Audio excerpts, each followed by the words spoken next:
thinking Jesus to be an ordinary man would be that maybe Jesus will hang around, and if the water moves, he can help him get in the water.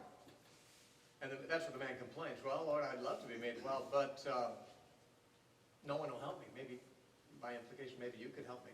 If the water happens to move while you're here, maybe you could help me into the water. And Jesus said to him, rise, take up your bed and walk. Now, there must have been some kind of authoritative tone that made the guy really think he could do it, you know, when Jesus spoke like that. The man might otherwise feel like he's being mocked. You know, I've had a number of friends who were paralyzed. One man in particular, I'm thinking, was an elder at our church in Santa Cruz when I was an elder at Calvary Chapel there.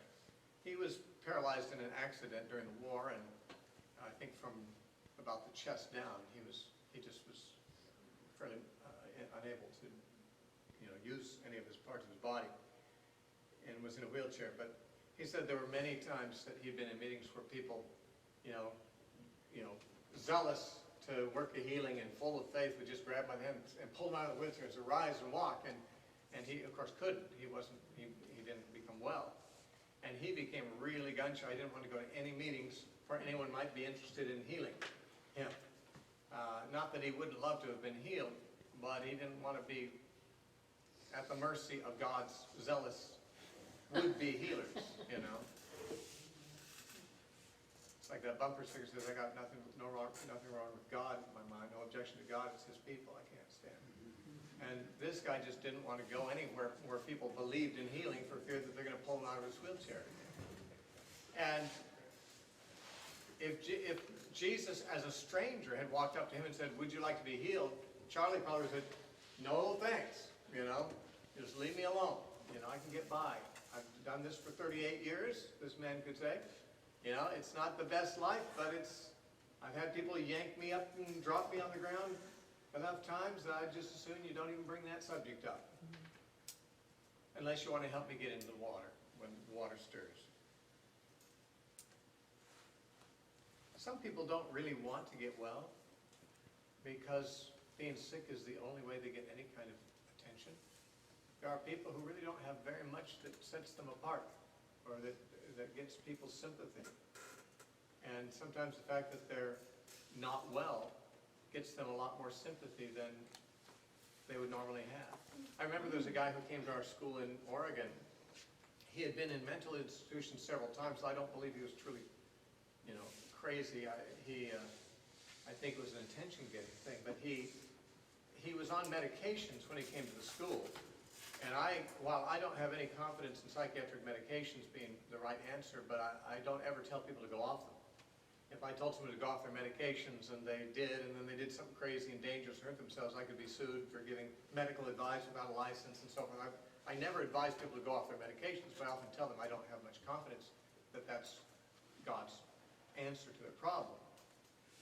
But if they want to go off, I usually tell them to see a doctor about that and get weaned off of it and not do anything dangerous. Anyway, he came to the school one year when it turned out there were like 4 people who came to school, all of them on meds, and I didn't know it. None of them told me until later. They all, one by one, independently without consulting each other, went off their meds during that year. And they all did fine. I didn't suggest it. I didn't even know they were on meds when they came. And they just, in the course of the 9 months at the school studying the Bible, they just kind of felt like they should just trust God, and they went off their meds, including Donald, this one guy. And he's the one who had been in mental institutions a couple times before.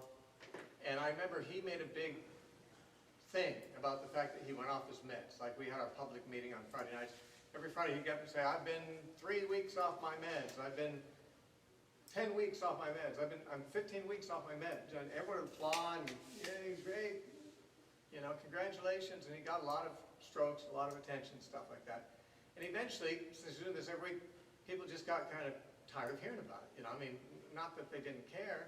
It's just like it wasn't news. You know, he was like living fine without his meds.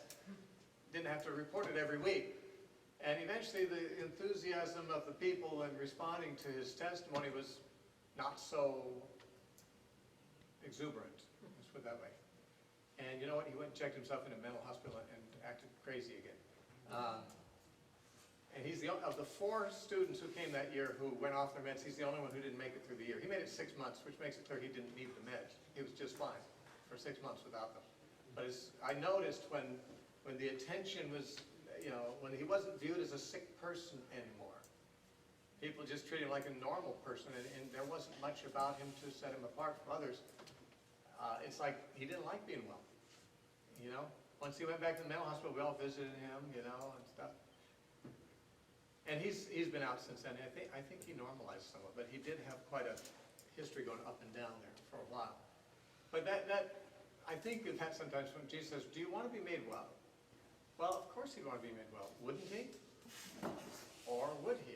I mean, some people get far more attention, and the attention they get and the sympathy they get for being sick is worth more to them than good health would be, without the sympathy and without the attention. I heard a story about a woman who had a cast that she could zip on and zip off. A leg cast, a whole leg cast. A fake cast, and she could put it on so that since she'd go to church in her cast, everyone would show a lot of attention to her. People like that don't want to be well. This man did. Now, I don't think that Jesus asking him was implying that the man did not. I mean, I think Jesus was probably just starting a conversation about the man's condition and getting the man to be thinking about his desire to be well. And the man did desire to be well, but he was rather hopeless because he didn't have any friends. Even in his sick condition, he wasn't getting any attention, except from Jesus. And Jesus singled him out. A man who apparently didn't have any friends, not even one who would help him get in the water. I mean, if you even had a family member or a person who wasn't very much your best friend, seems like you might find somebody who would care enough about your 38 years of being, crippled to say, I'll help you get in the water, I'll just hang out with you. But this man was totally, apparently, without anybody. He says, I have no man to put me into the pool when the water is stirred up. But while I'm coming, another one steps down before me. So he, snooze, you lose. If you're not the fittest, you don't survive. Jesus said to him, rise, take up your bed and walk. And immediately the man was made well. He took up his bed and walked. And that day was the Sabbath. Now that is worthy of mention.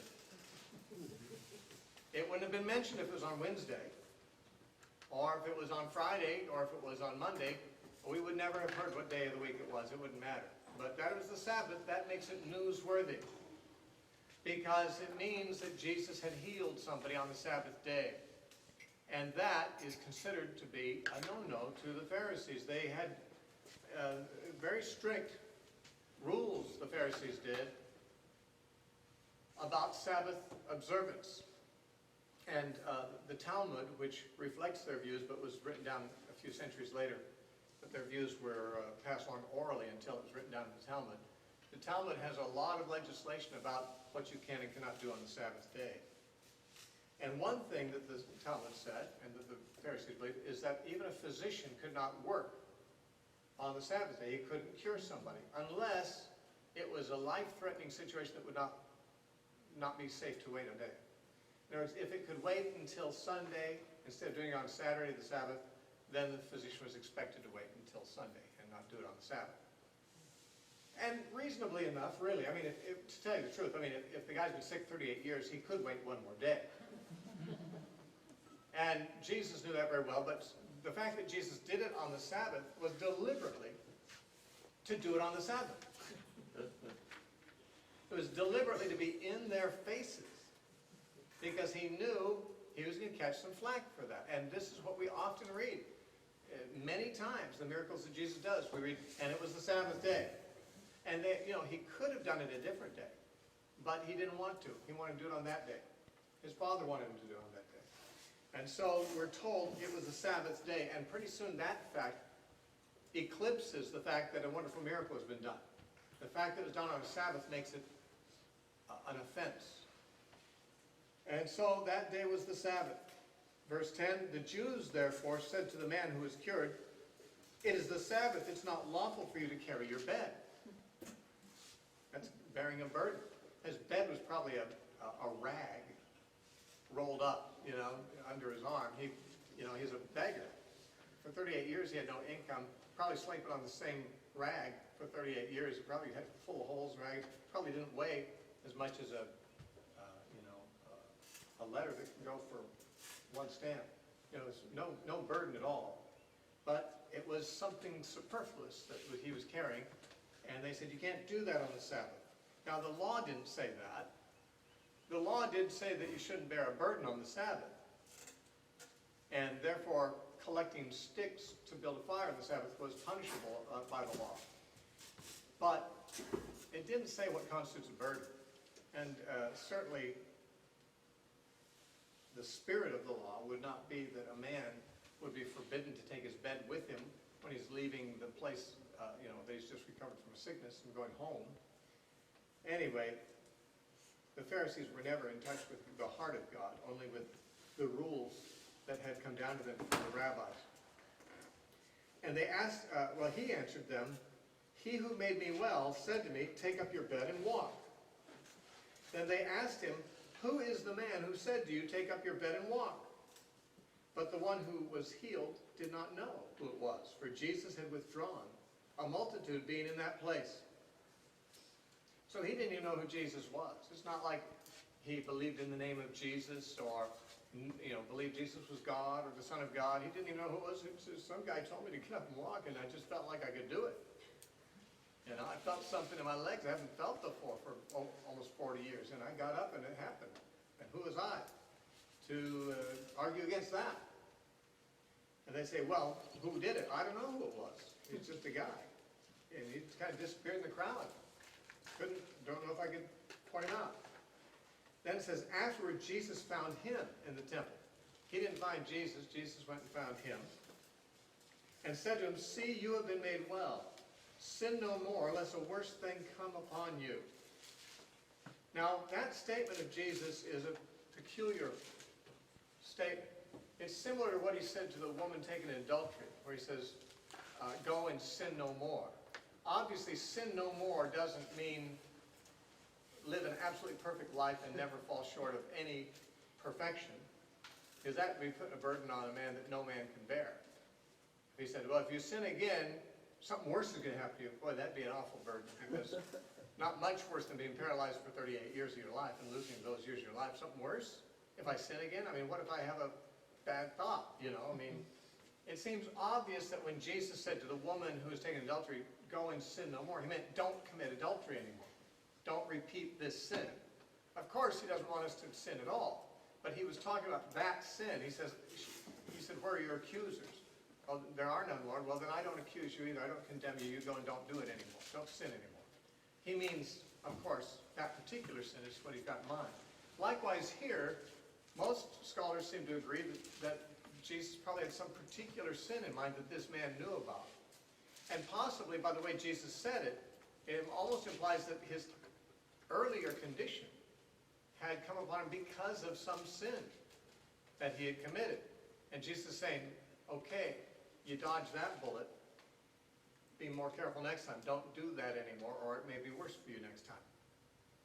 Now, Jesus isn't really trying to be threatening here, I don't think.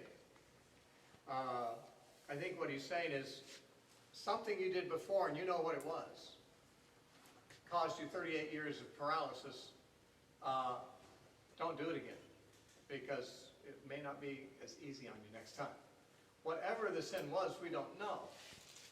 And I'm not sure what kind of sin would be directly connected with the condition of being so weak that he can't even move. He wasn't really paralyzed, apparently, because he could kind of move. He just couldn't move fast enough to get to the pool. He says, while I'm coming, someone gets there ahead of me. So he's not totally paralyzed. Just apparently chronic fatigue syndrome to the max, that he could hardly have any strength. What could sap him of strength like that? What sin could he commit? I don't know. Possibly any sin could if he was feeling sufficient guilt about it, though.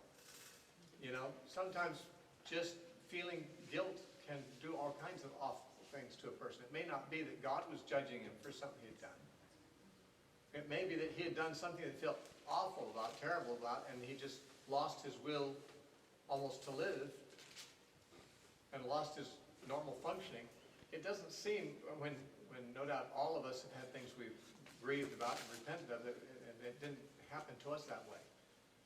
But I think that psychologists find that sometimes people who are, or doctors, people who have presenting symptoms, serious ones, sometimes they're really just got something going on in their head that's guilt or something like that, which is causing their problem. That may have been the case in this man's situation, though we don't know. Jesus definitely, in his words, seemed to suggest that there was a particular sin the man should not repeat. And by saying, lest something worse happen to you, it implies, it would seem, that the last time the guy committed it, it resulted in the problems from which he's just been healed. And so he'd better be careful not to repeat it, or else it might be worse next time. Jesus knew what was going on, and I think the man must have too. Jesus expected the man to know what he was talking about. So the man departed and told the Jews that it was Jesus who made him well. Now, this doesn't seem like a very nice thing to do if he understood that Jesus was about to get in trouble for this. You'd think the man would say, well, I'll keep your secret, Jesus. You did me a favor, I got your back, you know. But he didn't have Jesus' back. He figured, well, the Pharisees want to know who did it. And, I can take the heat off me by pointing him out. And so he pointed Jesus out as the man who did it. And though we can't take the rest of this chapter, we can take a little bit more. Verse 16 says, for this reason the Jews persecuted Jesus and sought to kill him, because he had done these things on the Sabbath. But Jesus answered them, my Father has been working until now, and I have been working. Therefore the Jews sought all the more to kill him, because he not only broke the Sabbath, but also said that God was his Father, making himself equal with God. Now, I guess I need to read a few more verses because this is a stream of thought here. Then Jesus answered and said to them, most assuredly I say to you, the Son can do nothing of himself, but what he sees the Father do. For whatever he does, the Son does also in like manner. For the Father loves the Son and shows him all things that he himself does. And he will show him greater works than these that you may marvel. For as the Father raises the dead and gives life to them, even so the Son gives life to whom he will. For the Father judges no one, but has committed all judgment to the Son, that all should honor the Son just as they honor the Father. He who does not honor the Son does not honor the Father who sent him. Now Jesus continues, but we won't be able to continue beyond this point, but I've got plenty of things I'd like to say about some of the things he said here. So, the Jews, meaning in this case the Jewish leaders, sought to kill Jesus, or they initially wanted to persecute him. Later it says they sought to kill him in verse 18. They persecuted Jesus and sought to kill him. Oh, yeah, it says that there too. Because he had done these things on the Sabbath. So they considered he was a Sabbath breaker, and they already knew that he was not their friend because he had driven their money changers out of the temple and so forth. He didn't like the way they were administrating the house of God, and had said so. And he was no doubt generating a lot of popular support, which made them look bad, and perhaps maybe made them feel their position was even endangered. So they thought, we've got to get rid of this guy. And doing these things on the Sabbath, that's a punishable by death offense, seen a certain way. I mean, when a man was gathering sticks on the Sabbath in the book of Numbers, God ordered the man to be put to death. Breaking the Sabbath was punishable by death. Jesus had done something that they called breaking the Sabbath. Had he? Well, it sounds like he did. But a very large number of Christians today believe that keeping the Sabbath is a very important thing for Christians still to do because it's in the Ten Commandments. And they believe that Sabbath keeping is part of the Christian's obligation as well. I'm not with them on this. I don't believe the Ten Commandments are ever given in the New Testament as the description of the Christian life. They are given along with the Old Covenant when the covenant was struck between God and Israel, and they were the covenant stipulations. In fact, God even said in the 30th chapter of Exodus that Sabbath keeping was the sign of the covenant between Israel and God. So the Sabbath was specifically something that God gave to Israel. I'm sorry, it's actually Exodus 31, I said 30. But in Exodus 31:14 it says, you shall keep the Sabbath, therefore, for it is holy to you. Everyone who profanes it. Now profane, we think of profanity as like cussing. Profane is the opposite of sacred. The word profane literally just means common. Things that are sacred are not common things. They're special things set apart. Things that are not sacred are profane, they are secular, they are common things. Profane doesn't mean bad, it just means common. Anyone who profaned the Sabbath means if you treat the Sabbath the way you treat every other day, like a common day. If you lower the Sabbath to the level of a common day instead of a holy day, that's what it means. Whoever profanes the Sabbath, God said, shall surely be put to death. For whoever does any work on it, that person shall be cut off from among his people. Work shall be done for 6 days, but the seventh is the Sabbath rest, holy to the Lord. Whoever does any work on the Sabbath day, he shall surely be put to death. Therefore the children of Israel shall keep the Sabbath, to observe Sabbath throughout their generations as a perpetual covenant. It is a sign between me and the children of Israel forever. For in 6 days the Lord made the heavens and the earth, and on the seventh day he rested and was refreshed. Now notice he says the Sabbath is a sign between God and Israel, just like circumcision was. That's what God said the same thing about circumcision. In Genesis 17 he said to Abram, this circumcision, that's a sign of the covenant between me and you for all generations. So through all the generations of the Old Covenant, God and Israel had to circumcise and keep the Sabbath, and those were the signs of the covenant. Now we know that circumcision is not demanded on Gentiles because Paul wrote a whole epistle arguing that point. And arguably the Sabbath isn't enjoined on Christians anywhere in the New Testament either. Strikingly, because it seems like so many of the laws in the Old Testament do get reinforced in the teaching of Jesus, but not Sabbath keeping. Anyway, people who think that we are required to keep Sabbath, they are aghast at the suggestion that I would make that Jesus broke the Sabbath. They say, Jesus couldn't break Sabbath, that'd be a sin. But I say, but look what it says in verse 18. The Jews sought all the more to kill him because he not only broke the Sabbath, but he said that God was his Father, making himself equal with God. Now, this statement in John has been twisted by two different fringe groups different ways. The Jehovah's Witnesses say, Jesus did not make himself equal with God. But the statement here is that he did. It says, he said that God was his Father, thus making himself equal with God.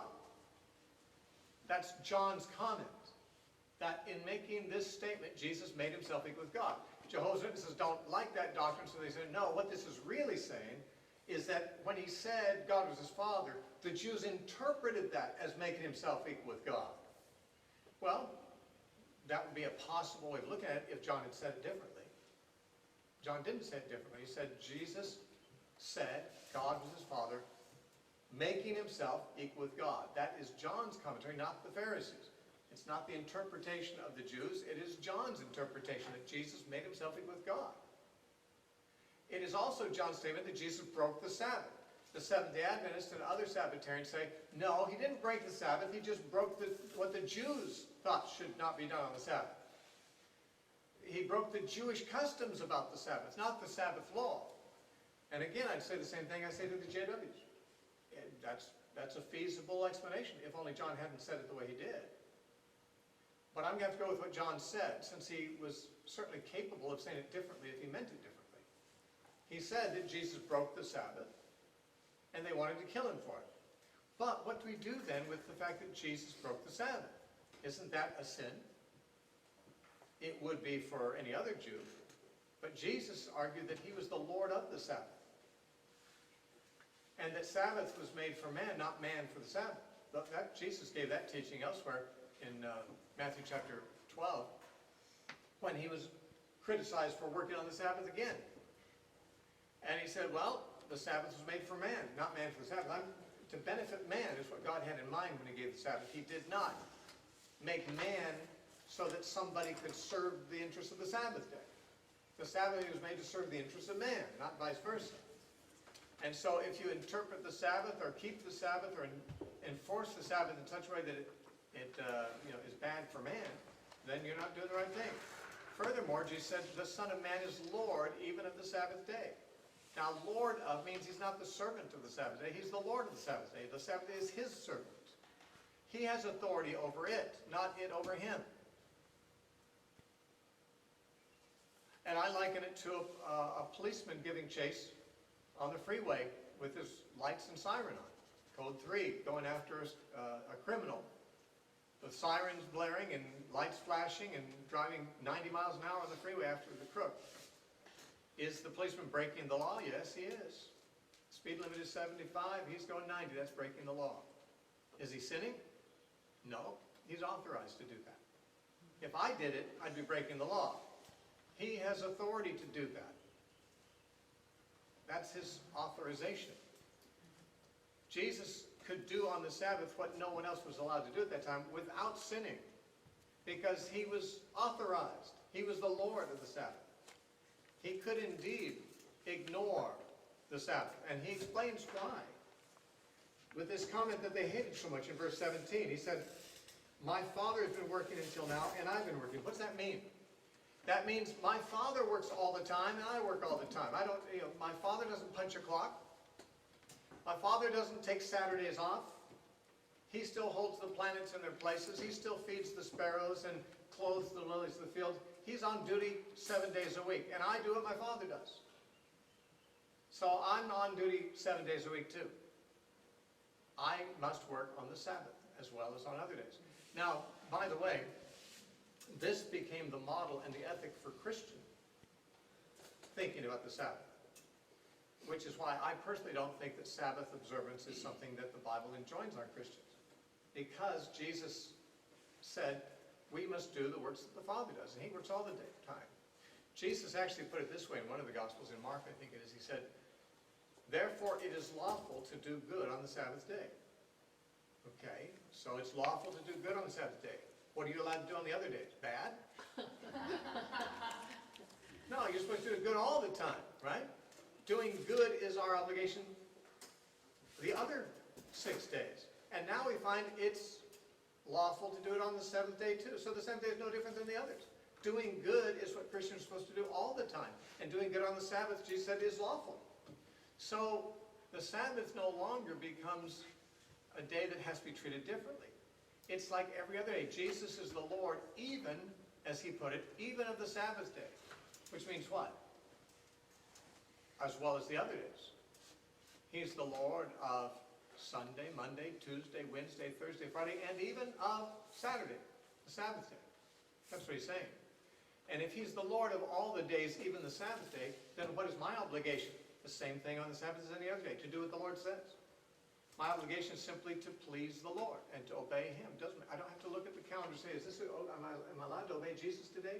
Am I allowed to go heal somebody? Am I allowed to go carry a burden of food to a hungry family? Am I allowed to go out and even earn a living for my children? That's a good thing, isn't it? And it's lawful to do good on the Sabbath. Isn't it good to support your family?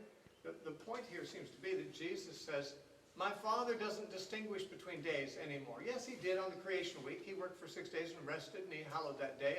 And for the period of the Old Covenant, he wanted the people to commemorate that by resting 1 day a week. But I'm doing something different. I'm the Lord of the Sabbath day. I'm here to do what my Father does. And we are told to do so too. In Ephesians 5:1, Paul said, be imitators of God as dear children. Children imitate their father. What's your father do? Well, that's what you should do. What's my father do? He works 7 days a week. My father's been working all the time. I work all the time, Jesus said. I'm an imitator of God as a dear child. And when they got angrier still, he explained this way in verse 19. Jesus answered and said to them, most assuredly I say to you, the Son can do nothing of himself, but what he sees the Father do. For whatever he does, the Son does in like manner. Now, Father and Son are capitalized in our Bibles, but they're not in the Greek. And most scholars would agree that Jesus is giving sort of a parable here. That although he is talking about himself and the Father, he's talking generically about fathers and sons in general, in a principle that also applies to him and his Father. He's basically saying, my Father and I do the same thing, just like fathers and sons do generally. The average son was being trained by his father to take over the family business. A child was not born knowing how to do the trade. Jesus himself, no doubt, had in mind his own apprenticeship under Joseph in carpentry. Jesus said, the son doesn't know what to do. His father has to show him what to do. He doesn't know the trade. He watches the father, and what he sees the father do, he does it the same way. That's how fathers and sons were. Sometimes this is called the parable of the apprentice son, because almost every son in Israel is an apprentice to his father. And Jesus had been an apprentice to Joseph for many years, and now he's an apprentice under his father in heaven. And he says, an apprentice son, he doesn't intuitively know how to do this family work. He has to be taught. What's he do? He has to watch his dad. His father does it the right way. And the son, if he's wise, will imitate his father. And that's the best way he learns how to do it. And in verse 20 he says, the father loves the son and shows him all things that he himself does. This is still generically true also. The father who's training his son to take over the family business shows his son the family's trade secrets, the special ways that he makes those cabinets and so forth that other artisans are not privy to, because he lets the son know all his trade secrets because he wants his son to continue the work. The father loves his son and holds back nothing from him. And therefore he demonstrates to his son how to do things. And the son learns from his father. What Jesus is saying is, I'm a son. I've got a father. I'm just doing whatever he does. I don't know what to do unless he shows me. And I look at it and I see him working 7 days a week. So I figure that must be how the family business is run. I work 7 days a week too. We don't have a day off. My dad doesn't take a day off. That's how our family business runs. I don't take a day off. 24/7. We're helping people. We're working. That's what my father's like. That's what I'm like. And then in verse 20, he breaks away from the generic statement and gets more personal about himself and his father, and says, and he, that is my father, will show him, that is me, greater works than these, that you may all marvel. For as the Father raises the dead and gives life to them, even so the Son gives life to whom he will. Jesus is going to say more about this before the end of the chapter in verses that we can't get to tonight. And so we'll have to come back to it when we come to those verses later in chapter 5. But he says, for the Father judges no one, but has committed all judgment to the Son. So the Father, who was the judge of all the earth in the Old Testament, has now assigned his Son to that role. And Jesus, of course, has to do it the way his Father does. It's the Father's job to judge. Now he's handed off to his Son, the heir, to take over that business of judging. And so the Son must judge the way his Father does. And he says, so that all should honor the Son just as they honor the Father. When the Son takes over the role of the Father, that the Father leaves it to him, then people are to view the Son as being in the shoes of his Father and to honor him as they honored his Father. And Jesus says, he who does not honor the Son does not honor the Father who sent him. So he's saying whoever doesn't honor Jesus doesn't honor God. That would have a lot to say about modern Jews who aren't believers in Christ, or Muslims, or even just people who believe in God generically but don't believe in Jesus. Well, okay, believing in God, that's good. James said, you believe in there's one God, you do well. But the demons believe and tremble. Now the demons believe there's God too. But do you honor the Son? If you don't honor the Son, you cannot honor the Father who sent him. And that's just a given. You know, if I send somebody to be my representative and you treat him like dirt, you're treating me like dirt. He's my agent. He's my son. And so also, when God sends his Son to the world, it's not optional whether people honor Jesus. It's not like they can honor God through some alternative ways without honoring Jesus. Nobody can honor the Father unless they honor the Son. So Jesus is making some pretty unique claims here, such as he didn't make prior to this in the book of John, and such as we don't really hear him making much in the Synoptic Gospels. Here he's starting to talk about his unique relationship with the Father, pretty much for the first time. And he's not holding back. You know, he's making some claims that are going to get the people even angrier at him. And he doesn't stop here, but we must stop here for now. But his comments go on till the end of the chapter. So this is kind of a discourse he gives them. And the occasion was them criticizing him for working on the Sabbath day And he begins by saying, well, I'm my father's son.